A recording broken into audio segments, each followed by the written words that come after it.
Jake Morrison never expected his day as a maintenance worker on Europa Station to end with an alien princess declaring her intention to marry him.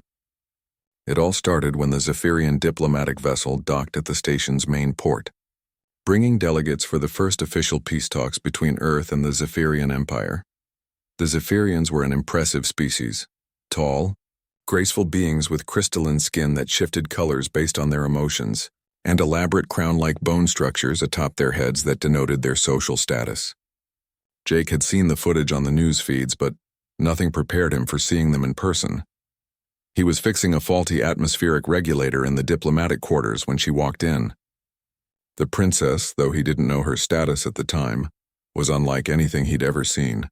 Her crystalline skin shimmered with soft blues and silvers, and her crown was the most elaborate he'd witnessed, with delicate spires that caught the station's artificial light like precious gems. She moved with fluid grace, her long robes flowing behind her as if underwater. Jake, focused on his work and unaware of her royal status, glanced up from his tools. The sight of her left him speechless for a moment. Without thinking, he said what came naturally to any human male encountering such ethereal beauty. "Wow, you're absolutely gorgeous." The princess froze. Her skin immediately shifted to a brilliant gold, and her crown began to emit a soft musical hum. Jake, still not understanding the significance, continued working, assuming she didn't understand English. What Jake didn't know was that in Zephyrian culture, commenting on someone's physical beauty was reserved for the most intimate of relationships. It was essentially a declaration of romantic intent, typically followed by formal courtship rituals. For a male to tell a female she was beautiful meant he was expressing his desire to bond with her for life. The princess, whose name was Lirelai of the Silver Depths, had never received such a direct compliment. As the third daughter of Emperor Thalorius, she had been trained in diplomacy and warfare, but no male had ever dared speak to her so boldly. The golden hue of her skin indicated her state of emotional arousal, not anger, but intense interest and attraction. Jake finished his repairs and packed his tools, completely oblivious to the cultural minefield he had just walked through. He gave the princess a friendly nod and said, "All fixed now, miss. The air should be flowing properly." As he walked away, he couldn't help but notice how her skin continued to glow with that beautiful golden light. Lirelai watched him leave, her mind racing. According to her people's customs, this human male had just propositioned her. His casual demeanor suggested confidence, perhaps indicating he was a high-ranking individual, despite his simple clothing. Among Zephyrians, only the most powerful males would dare approach royalty so directly. She immediately contacted her personal guard, Commander Nexus, through her neural implant. "I need everything you can find about the human who just spoke with me," she transmitted. "Princess, are you in danger?" Nexus responded, his mental voice tense. "No," Lirelai replied, her skin still shimmering gold. "I believe I may have just met my future bondmate." Meanwhile, Jake returned to the maintenance bay, completely unaware that his innocent compliment had set in motion events that would soon turn his quiet life upside down. He grabbed a coffee from the vending machine and checked his next work order, planning to fix a malfunctioning waste recycling unit on Deck 7. As he sipped his coffee, his supervisor, Betty Chen, approached with a puzzled expression. "Jake, I just got a weird request from the Zephyrian delegation. They want to know about your background, family lineage, and marital status. You didn't do anything to upset them, did you?" Jake nearly choked on his coffee. "What? No, I just fixed their air system. Barely spoke to anyone except this one woman who was in the room. She seemed nice enough." Betty's eyes widened. "You spoke to one of the Zephyrians." "Which one?" "I don't know, some woman with really fancy headgear. Why?"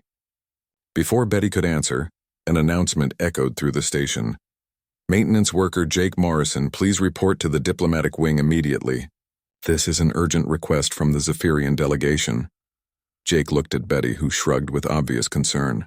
"Well, you better go see what they want, and Jake, be very, very careful about what you say. The Zephyrians have some pretty strict cultural protocols." As Jake made his way to the diplomatic wing, he couldn't shake the feeling that his simple comment about the woman's beauty had somehow caused this situation. He just hoped he hadn't accidentally started an intergalactic incident. Little did he know that Princess Lirelai was already planning their wedding ceremony according to ancient Zephyrian traditions. and her father the Emperor was being informed that his daughter had chosen a human as her future consort. The peaceful diplomatic mission was about to become much more complicated than anyone had anticipated. Jake arrived at the diplomatic wing to find it bustling with activity. Zephyrian guards stood at attention, their crystalline armor gleaming under the station's lights. Human security personnel looked tense, clearly out of their depth with the alien protocols. Ambassador Williams, the head of the human diplomatic team, intercepted Jake before he could reach the main conference room. "Morrison, what exactly did you say to the Zephyrian princess?" "Princess?" Jake's eyes widened. "I just told her she was beautiful. Was I not supposed to talk to her?" Ambassador Williams paled. "Oh no. Oh no, no, no." He grabbed Jake by the shoulders. "Listen carefully. In Zephyrian culture, telling someone they're beautiful is equivalent to a marriage proposal. The princess has apparently accepted, and now they're demanding to negotiate dowry terms." Jake felt the blood drain from his face. "But I was just being nice. It's what humans do when we see something pretty." "That may be, but Princess Lyra Lee of the Silver Depths doesn't know that. She's the Emperor's third daughter, and according to their customs, you've just claimed her as your intended mate." Before Jake could respond, the conference room doors slid open, revealing Princess Lyra Lee accompanied by her retinue. She had changed into ceremonial robes of deep blue with silver threading that seemed to move of its own accord. Her crown now bore additional ornamental pieces, and her skin glowed with a steady gold luminescence. She approached Jake with measured steps, stopping directly in front of him. In accented but clear English, she said, "Jake Morrison of Earth, I am honored to accept your proposal of bonding. When shall we begin the ceremony preparations?" Jake looked frantically between the princess and Ambassador Williams. "Your Highness, I think there's been a misunderstanding. I wasn't proposing marriage. I was just saying you looked nice."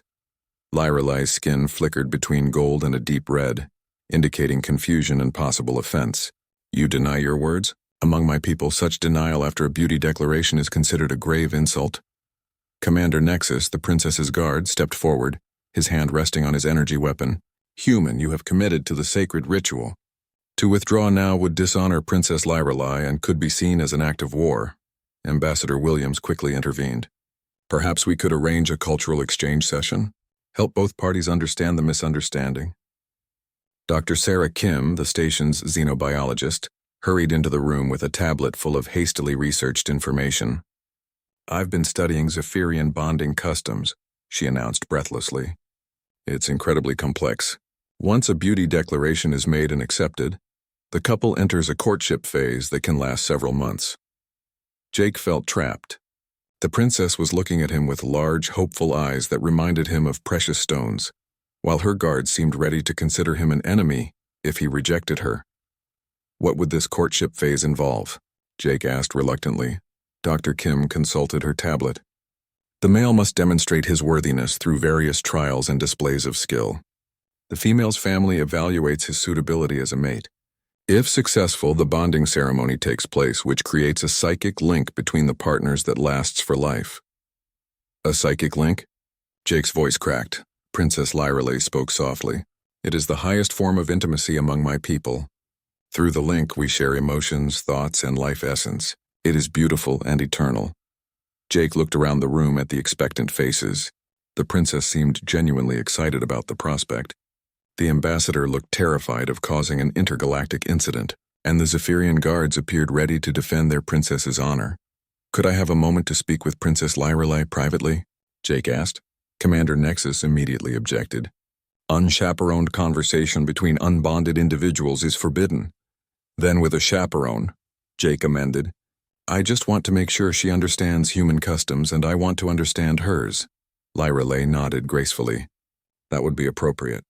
Commander Nexus may observe." Ambassador Williams looked relieved. "Dr. Kim, could you facilitate this discussion? Your xenological expertise might help prevent further misunderstandings." As they settled into a smaller conference room, Jake realized he was about to have the most important conversation of his life with someone from an entirely different, species who believed they were already engaged to be married. Lyra Lee arranged her robes carefully and looked at Jake with genuine curiosity. "Tell me of human bonding customs, Jake Morrison. Are they very different from ours?" Jake took a deep breath.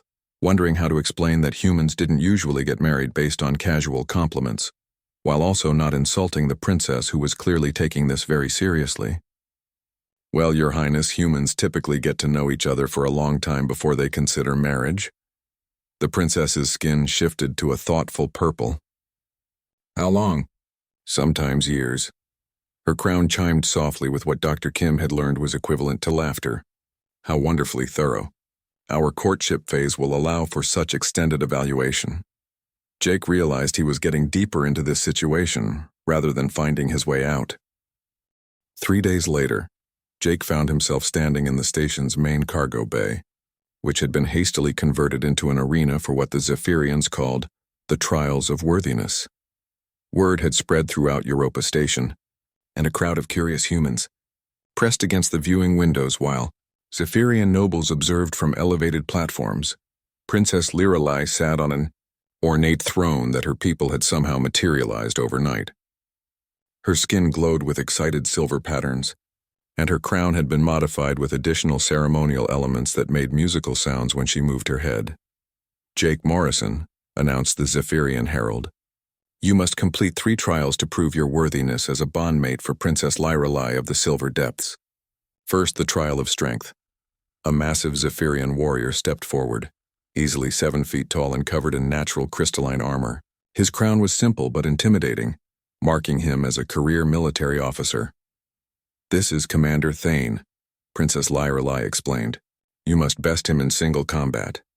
Jake looked at the imposing warrior, then at his own maintenance worker's uniform and soft human physique. Right. Quick question.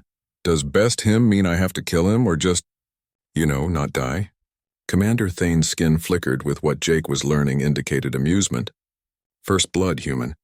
Though I warn you, my blood is acidic and glows blue. Dr. Kim quickly intervened from the sidelines.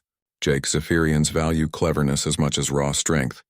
Their combat trials often have unconventional solutions.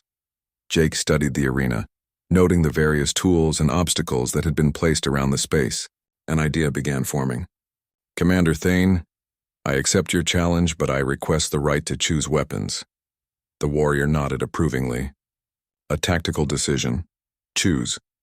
Instead of selecting from the array of energy weapons and bladed implements, Jake picked up a standard maintenance laser cutter and a portable gravitational field generator, tools he used every day.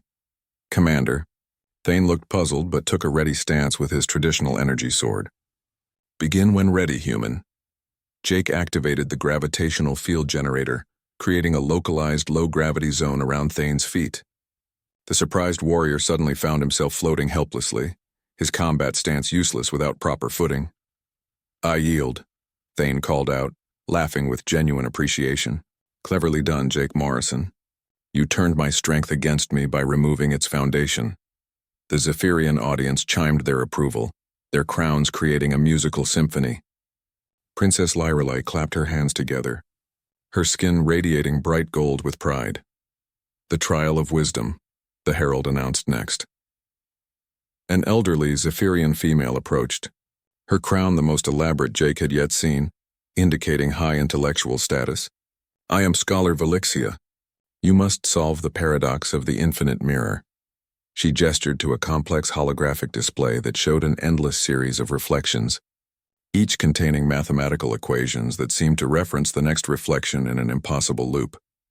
Jake stared at the display, feeling completely out of his depth. The equations were far beyond his maintenance worker education. But then he remembered something his grandfather had told him about practical problem-solving. Scholar Valixia, Jake said, may I ask what this paradox is meant to teach? It demonstrates the futility of seeking absolute truth in an infinite regression of logic, she replied. Jake nodded thoughtfully, then reached over and turned off the holographic projector. The infinite reflections vanished. Sometimes the wisest solution is to stop looking for one, he said simply. Scholar Valixia's skin cycled through several colors rapidly. Surprise, consideration, then warm approval, profound simplicity. You understand that wisdom sometimes lies in knowing when to stop thinking. I approve of this human's practical intelligence. Princess Lirelai was practically glowing with excitement now, her skin so bright that other Zephyrians had to adjust their visual organs. The final trial, the herald announced. The trial of heart. This time, Princess Lyrelay herself stood up. Jake Morrison, you must demonstrate that your heart is true and that you understand the depth of the bond you are entering. Jake felt nervous. The previous trials had been puzzles he could solve, but matters of the heart were more complicated, especially with someone from an alien species he'd only known for 3 days. Your Highness, he said, approaching her throne, I need to be honest with you. When I first saw you, I was genuinely struck by your beauty. That's what made me speak without thinking. But these past few days, learning about your culture and watching how you interact with your people, I've seen something more than just physical beauty. He paused, trying to find the right words. I've seen kindness, intelligence, and genuine care for others. I've seen someone who was willing to trust a stranger and give him chances to prove himself rather than dismissing him as ignorant. If you'll have me, I'd like to continue getting to know you. Not because of your appearance, but because of who you are as a person. Princess Lyrelay's skin went completely white, and color Jake had never seen before. Dr. Kim whispered urgently, That's the color of deep emotional resonance. It's extremely rare. The princess stood and walked down to Jake. You see beyond the surface to the soul within. This is the greatest gift any being can offer another. Jake Morrison, you have proven yourself worthy. The Zephyrian audience erupted in musical celebration as Princess Lyrelay took Jake's hands in hers. Her skin was warm and slightly textured, like touching a living gemstone. Now we may begin the true courtship, she said softly. I look forward to learning who you are as well. As the celebration continued around them, Jake realized he might actually be falling for an alien princess. The situation had gone from terrifying to genuinely intriguing. The celebration was interrupted by the arrival of a massive Zephyrian dreadnought outside Europa Station. The vessel was 3 times the size of any ship Jake had ever seen, its crystalline hull reflecting the light of Jupiter in brilliant patterns. Ambassador Williams received an urgent communication that made his face go pale. Emperor Thalorius himself is coming aboard, he announced to the assembled crowd. Princess Lyrelay, your father was not expected until next week. Princess Lyrelay's skin shifted to a nervous purple. Father must have heard about the bonding proposal. He will want to evaluate Jake personally. Commander Nexus stepped forward. Your Highness, the Emperor specifically requested that the human Jake Morrison be present for his arrival. This is unprecedented. Jake felt his stomach drop. Meeting the father of his girlfriend was nerve-wracking enough when that father was human. Meeting an alien emperor who ruled over billions of beings across multiple star systems was another matter entirely. What should I expect? Jake asked Dr. Kim, who had become his unofficial cultural advisor. According to my research, Emperor Thalorius is known for his military prowess and his protective nature regarding his daughters. He's overthrown 3 governments that he felt disrespected Zephyrian honor, she replied, consulting her tablet nervously. That's not helping with my anxiety. Doc, Princess Lyrelay touched Jake's arm gently. My father values honesty above all else. Be yourself, as you have been with me. The station's docking bay was cleared to accommodate the Emperor's shuttle, which was more like a small warship. When the airlock opened, Emperor Thalorius emerged, and Jake understood immediately where Princess Lyrelay got her presence. The Emperor stood nearly 8 feet tall, his crystalline skin a deep regal purple shot through with veins of silver. His crown was magnificent, rising nearly 2 feet above his head in intricate spires that seemed to defy gravity. His robes were simple but somehow conveyed absolute authority. What struck Jake most, however, were the Emperor's eyes. They held the weight of someone who had lived for centuries and made decisions that affected entire civilizations. Emperor Thalorius approached Jake directly, ignoring the assembled diplomats and officials. His voice was deep and resonant like distant thunder. So you are the human who dares to court my daughter? Jake stood as straight as he could. Yes, Your Majesty. Though it began as a cultural misunderstanding, I've come to genuinely care for Princess Lyrelay. The Emperor's skin shifted slightly. Explain this misunderstanding. Jake took a deep breath and explained the entire situation, how his casual compliment had been interpreted as a marriage proposal, how he'd learned about Zephyrian culture, and how his feelings had evolved during the courtship trials. Emperor Thalorius listened without interruption, his expression unreadable. When Jake finished, the Emperor was silent for a long moment. You admit that your initial words were spoken in ignorance? Yes, Your Majesty. And yet you chose to honor them rather than flee? I couldn't insult your daughter by running away, and I discovered that I wanted to get to know her better. The Emperor's skin began to show flecks of gold. Interest. According to Dr. Kim's hurried translations, Commander Nexus, the Emperor said, "What is your assessment of this human's performance in the trials?" He showed creativity, wisdom, and genuine emotional depth, Your Majesty. He approached each challenge with respect for our customs while applying his own strengths. Emperor Thalorius turned to Scholar Velixia. And his intellectual capabilities? Surprisingly profound, my lord. He understands that true wisdom sometimes lies in simplicity rather than complexity. Finally, the Emperor addressed his daughter. Lirelai, child of my heart, speak truthfully. Is this human merely an amusing diversion, or do you see potential for true bonding? Princess Lirelai's skin went completely white again, that rare color of deep emotional resonance. Father, I believe Jake Morrison could be my eternal bondmate. He sees beyond surface appearances to understand the person within. This is rare among our own people and remarkable in an alien. The Emperor studied Jake for another long moment, then did something unexpected. He smiled, revealing teeth like polished diamonds. Jake Morrison of Earth. I find you adequate. Ambassador Williams sagged with relief, recognizing this as high praise from an alien emperor. But the Emperor wasn't finished. However, there is a complication. The Zephyrian High Council has not approved interspecies bonding. For this union to proceed, it must be ratified by the Council of Nobles, and several factions oppose any alliance with humanity. Princess Lirelai's skin darkened with concern. Father, surely you can convince the Council. I could command it, the Emperor replied, but that would create resentment and political instability. Jake Morrison must prove himself not just worthy of you, but worthy of representing humanity to our entire civilization. Jake felt the weight of responsibility settling on his shoulders. What would that involve, Your Majesty? A formal trial before the High Council on our homeworld. You would need to demonstrate that humans possess the qualities we value: honor, wisdom, strength, and the capacity for deep emotional bonds. You would essentially be an ambassador for your entire species. And if I fail, the Emperor's expression grew serious. Failure would not only end your courtship with my daughter, but could damage relations between our species for generations. Some council members already view humans as primitive and unworthy of alliance. Jake looked at Princess Lirelai, whose skin showed a mixture of hope and fear.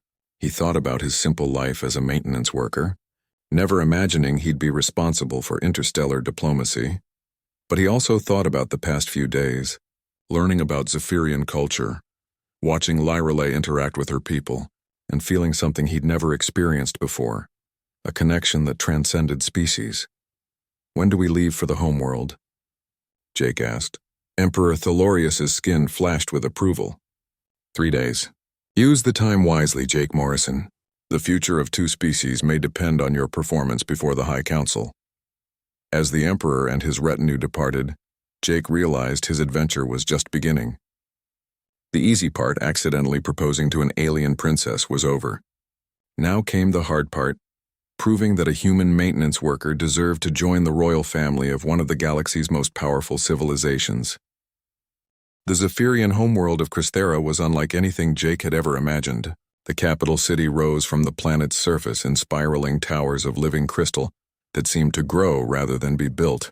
The architecture pulsed with bioluminescent patterns, creating a symphony of light that matched the musical communications of its inhabitants.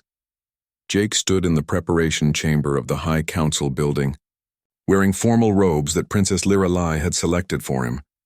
The garments were human-cut, but made from Zephyrian materials that shifted color based on his emotional state, currently a nervous mixture of blue and green. Remember, Princess Lirelai said, adjusting his ceremonial sash, the council values authenticity above all. Don't try to be what you think they want. Be who you are. Dr. Kim, who had accompanied them to serve as cultural advisor, looked up from her tablet. I've identified the key council members you'll need to win over. Chancellor Morvex is the military faction leader. He believes humans are too violent for alliance. Scholar Prime Zeltania leads the intellectual faction and thinks humans lack sufficient mental capacity. High Priestess Solara represents the spiritual faction and questions whether humans can form true emotional bonds. No pressure, Jake muttered. Commander Nexus entered the chamber. It is time. The council awaits. The council chamber was vast, its crystalline walls reaching up into darkness.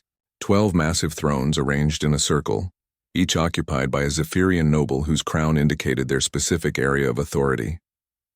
Their skin colors ranged across the spectrum, but most showed the cool blues and purples of skepticism. At the center of the circle stood Emperor Thalorius on a raised platform, with a smaller platform beside him for Jake. Princess Lyrale took her position in the gallery with other royal family members. Honored council, the Emperor began, his voice carrying easily through the chamber. We gathered to evaluate Jake Morrison of Earth as a potential bondmate for Princess Lyrale, and as a representative of humanity's worthiness for full alliance.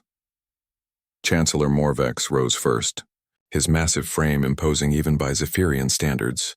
His skin was a deep red indicating aggression, and his crown bore military decorations from dozens of campaigns.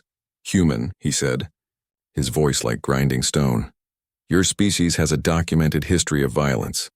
You wage war against your own kind. How can we trust beings who cannot even live peacefully among themselves? Jake had expected this question. Chancellor Morvex, you're right that humans have fought wars, but we've also repeatedly chosen cooperation over destruction when it mattered most. We've formed global alliances, shared resources during crises, and worked together to explore space. Our conflicts have taught us the value of peace. Pretty words, Morvex replied dismissively, but your actions speak louder. Show me proof that humans can choose peace over violence. Jake thought for a moment, then said, I'm standing here unarmed before a council that could order my death, in love with a princess whose father could destroy my entire world. If I were truly violent by nature, wouldn't I have tried to take what I wanted by force instead of submitting to your judgment? Chancellor Morvex's skin shifted slightly toward orange. Consideration. An interesting perspective. Scholar Prime Zeltania spoke next, her crown adorned with symbols of learning and discovery. Human intelligence appears limited compared to our species. Your technology is primitive, your scientific understanding incomplete. What wisdom could you possibly offer our civilization? This question stung because Jake knew it was partially true, but he remembered his grandfather's advice about practical wisdom. Scholar Prime, you're correct that humans haven't achieved your level of technological sophistication, but we've learned to solve problems with limited resources. We've discovered that sometimes the most elegant solution is the simplest one. In your trials, I succeeded not by matching Zephyrian abilities, but by thinking differently. He paused, gathering courage for his next words. Perhaps wisdom isn't just about knowing everything, but about knowing how to figure things out when you don't. Scholar Prime's skin flickered with intrigued purple patterns. Elaborate. Humans excel at adaptation. We've survived ice ages, plagues, and disasters by being flexible rather than perfect. We've colonized hostile worlds not because we had the best technology, but because we found ways to make inferior technology work. Sometimes the fresh perspective of a primitive species might solve problems that advanced civilizations can't see. High Priestess Solara rose last, her presence radiating spiritual authority. Her crown was simpler but seemed to glow with inner light. Jake Morrison, she said softly, the bonding ritual creates a permanent psychic link between partners. It requires absolute emotional honesty and the capacity for selfless love. Humans appear to form temporary emotional attachments. How can you claim to be capable of eternal devotion? This was the question Jake had most feared, because he wasn't sure of the answer himself. High Priestess, he said slowly, I can't promise eternal devotion because I don't know what eternity feels like. I'm human. We live short lives and our perspective is limited by time. The council stirred, interpreting this as confirmation of human inadequacy. Jake continued, but perhaps that's exactly why human love might be valuable. Because we know our time is limited, we treasure each moment more intensely. Because we can't guarantee forever, we choose to give everything we have to the present. He looked toward Princess Lyrale.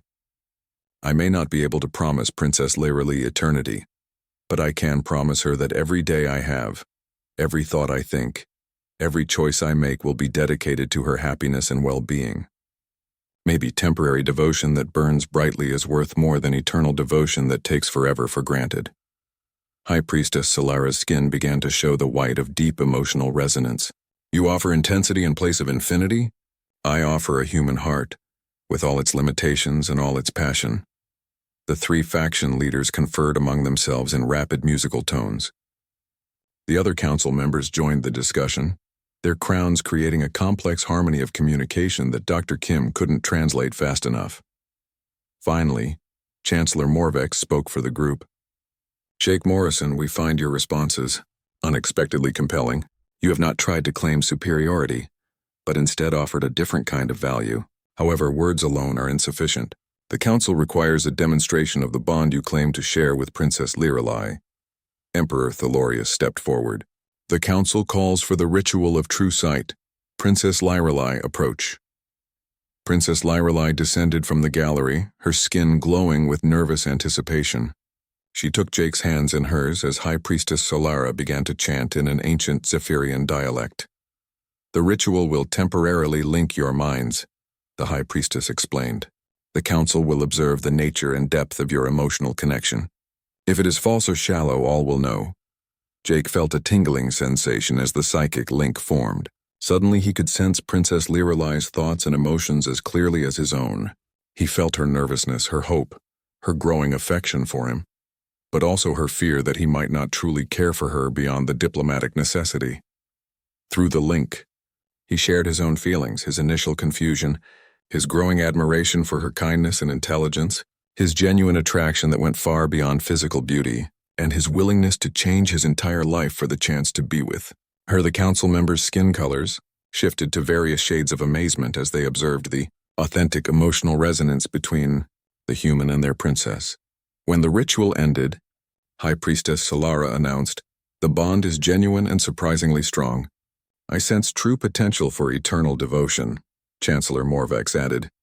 "The human shows courage and integrity worthy of respect," Scholar Prime Zeltania concluded.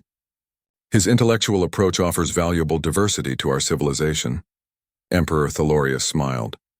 The council has reached its decision. The council chamber filled with musical harmonies as the 12 nobles reached their unanimous decision. Emperor Thalorius raised his hand for silence, and the crystalline walls seemed to pulse with anticipation. "The High Council of Zephyria," Chancellor Morvex announced formally, "finds Jake Morrison of Earth worthy of bonding with Princess Lirelai of the Silver Depths. Furthermore, we recognize humanity as a species capable of meaningful alliance with the Zephyrian Empire." The chamber erupted in celebration, with Zephyrian nobles creating a symphony of approval through their crown communications. Princess Lirelai's skin blazed with pure white light as she embraced Jake, nearly blinding the assembled crowd with her joy. But Emperor Thalorius raised his hand again. However, the bonding ceremony must take place within the sacred time frame of 3 rotations, according to ancient law. Jake Morrison must choose, proceed immediately with the permanent psychic link, or wait and risk the bonding window closing forever. Dr. Kim whispered urgently to Jake, 3 rotations means 3 days. The permanent link is irreversible. If either partner dies, the other will feel their death and be forever changed by the experience. Jake looked at Princess Lirelai, whose excitement was now tempered with concern. Through their temporary link from the ritual, he could sense her thoughts. She wanted him to choose freely without pressure, even though her heart desperately hoped he would accept. "I don't need 3 days," Jake said, his voice carrying clearly through the chamber. "I choose to proceed with the bonding ceremony now." High Priestess Solara stepped forward. "The ceremony requires preparation. Jake Morrison must undergo the purification of intent, and Princess Lirelai must perform the meditation of joining. The ritual itself will take place at dawn in the Crystal Gardens, where the planet's natural psychic energies are strongest." The next 18 hours passed in a blur of preparation. Jake was taken to a special chamber where Zephyrian healers used crystalline technology to align his human brain patterns with the frequencies necessary for permanent bonding. The process was uncomfortable but not painful. He described it to Dr. Kim as feeling like his thoughts were being fine-tuned like a radio. Princess Lirelai underwent her own preparations, spending hours in deep meditation to open her psychic pathways fully. Jake was told that for Zephyrians, The bonding ceremony was the most significant event in their lives, more important than coronations, military victories, or scientific discoveries. At dawn, the Crystal Gardens were transformed into a ceremonial space.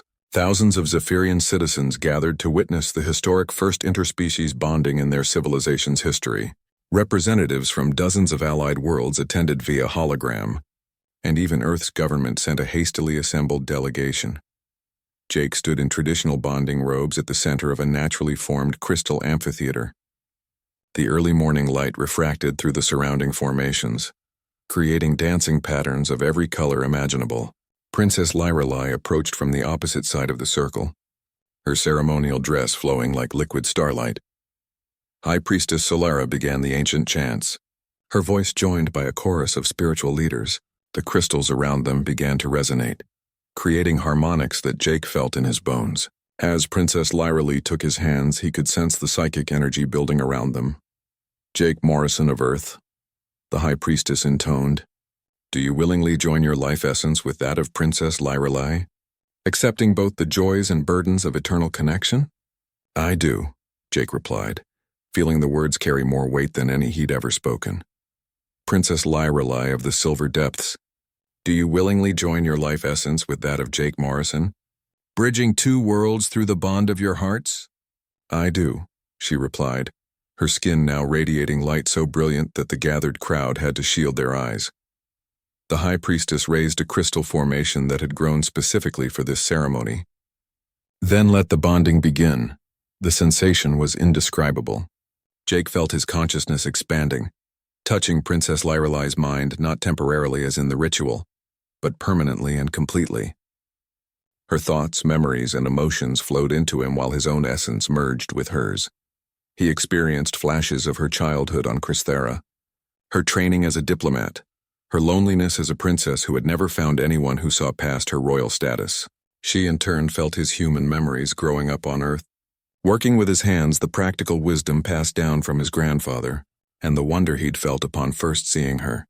But more than shared memories, they shared being itself. Jake could feel Princess Lyrelai's presence in his mind as clearly as his own thoughts, and he knew she felt the same. It was intimate beyond anything he'd ever imagined, but also completely natural, as if they had been incomplete halves finally made whole.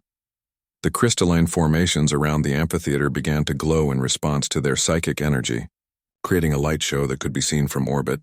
The assembled crowd fell silent in awe as the bonding reached its peak. When the ceremony concluded, Jake and Princess Lyrelai, now truly bondmates, looked into each other's eyes and saw themselves reflected back. But also something new and greater than either had been alone. Emperor Thelorius approached them with tears of liquid crystal flowing down his face. "My daughter, my new son, you have created something unprecedented and beautiful. Through your bond, our species have taken the first step toward true unity." Ambassador Williams, representing Earth's delegation, stepped forward with obvious emotion. "Jake Morrison, you've gone from fixing air recyclers to becoming our first interplanetary diplomat. Earth is proud of you." But Jake barely heard the congratulations and celebrations happening around them. He was lost in the wonder of his connection to Princess Lyrelai, feeling her joy amplify his own until both were radiating happiness that infected everyone present. "How do you feel?" Dr. Kim asked, her scientific curiosity overcoming diplomatic protocol.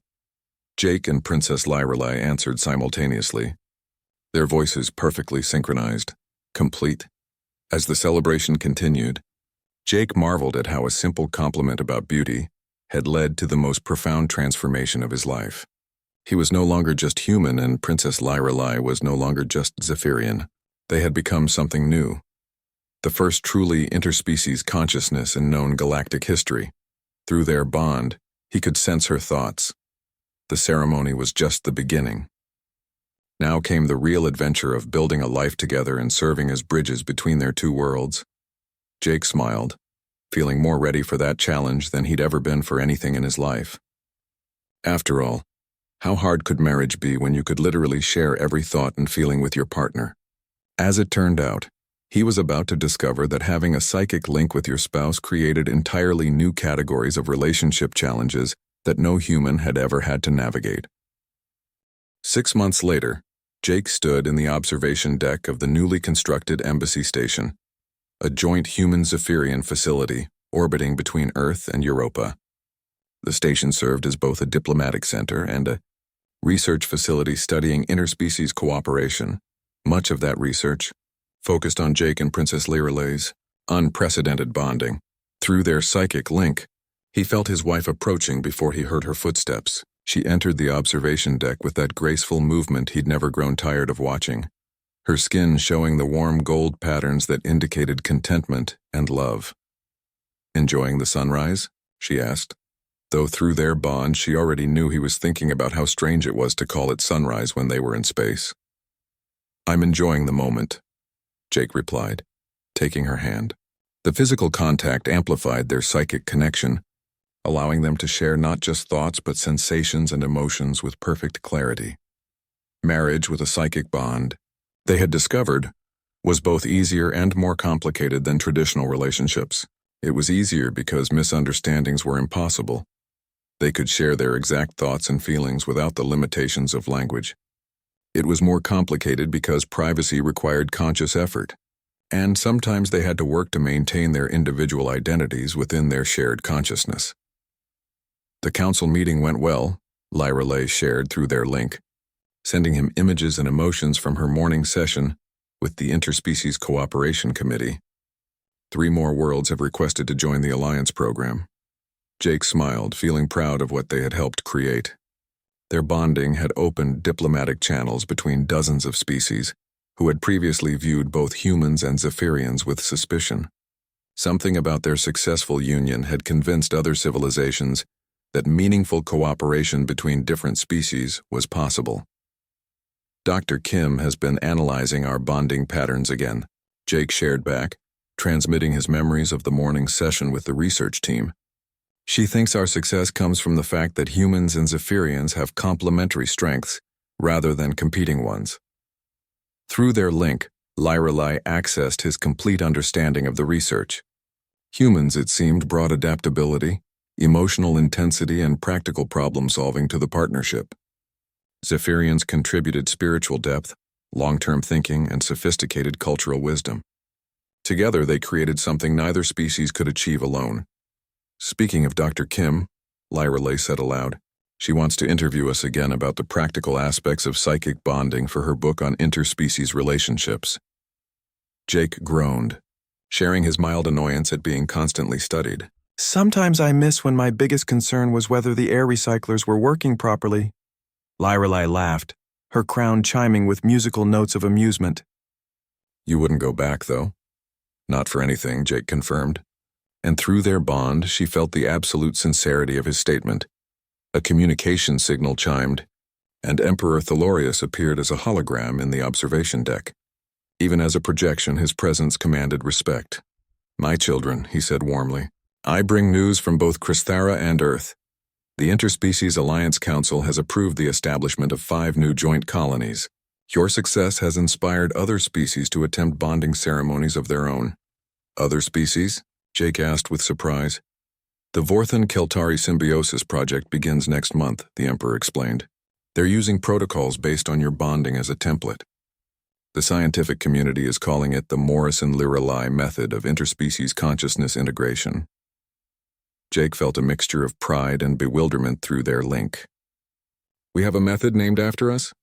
Lyralay squeezed his hand, sharing her amusement at his continued surprise at their galactic fame. "Father, any word on the Colony Selection Committee's decision?" Emperor Thelorius smiled. "Ah yes, the reason for my call.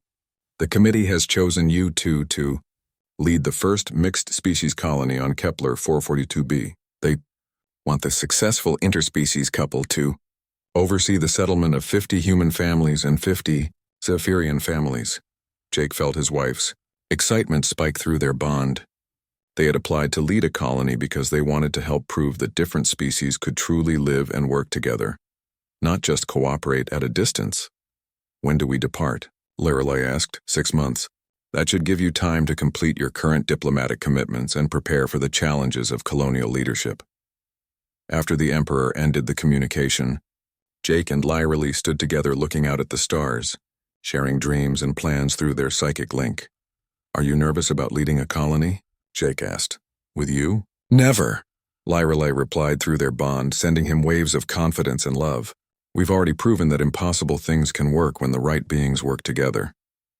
Jake thought back to that day 6 months ago, when he had simply told a beautiful woman she was gorgeous, never imagining it would lead to marriage, galactic diplomacy, and now colonial leadership. I still can't believe this all started because I thought you looked pretty, he said. Lyrelei turned to face him, her skin glowing with the pure white of deep emotional resonance. It started because you saw beauty and chose to acknowledge it, she corrected. Everything else grew from that moment of honest appreciation. Through their bond, Jake felt her complete understanding of their journey, the cultural misunderstandings, the trials and challenges, the diplomatic complications, and finally their perfect union. But more than that, he felt her vision of their future, leading their colony, raising children who would be truly interspecies beings, and continuing to serve as bridges between worlds. Ready for the next adventure? Lyrelei asked, both aloud and through their psychic link. Jake pulled her close, marveling again at how perfectly they fit together, both physically and mentally. In the distance, Earth and Crysthera were both visible as bright stars, representing the two worlds they had brought together through their love. With you, Jake replied, echoing her words back to her. Always. As they stood together looking toward the stars that would soon be their new home, their shared consciousness touched briefly on the magnitude of what they had accomplished. A simple human maintenance worker and an alien princess had not only found love across species barriers, but had opened the door for an entire galaxy to discover that differences could be strengths when joined together with understanding and respect. The future stretched before them, full of challenges and possibilities that neither humans nor Zephyrians had ever imagined.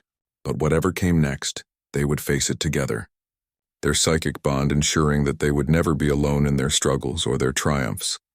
In the end, Jake reflected through their shared thoughts. Beauty truly was in the eye of the beholder, but love was in the joining of hearts and minds, regardless of what species those hearts and minds happened to belong to. Their story had begun with an accidental compliment, but it would continue as a testament to the power of love to transcend any barrier the universe could create.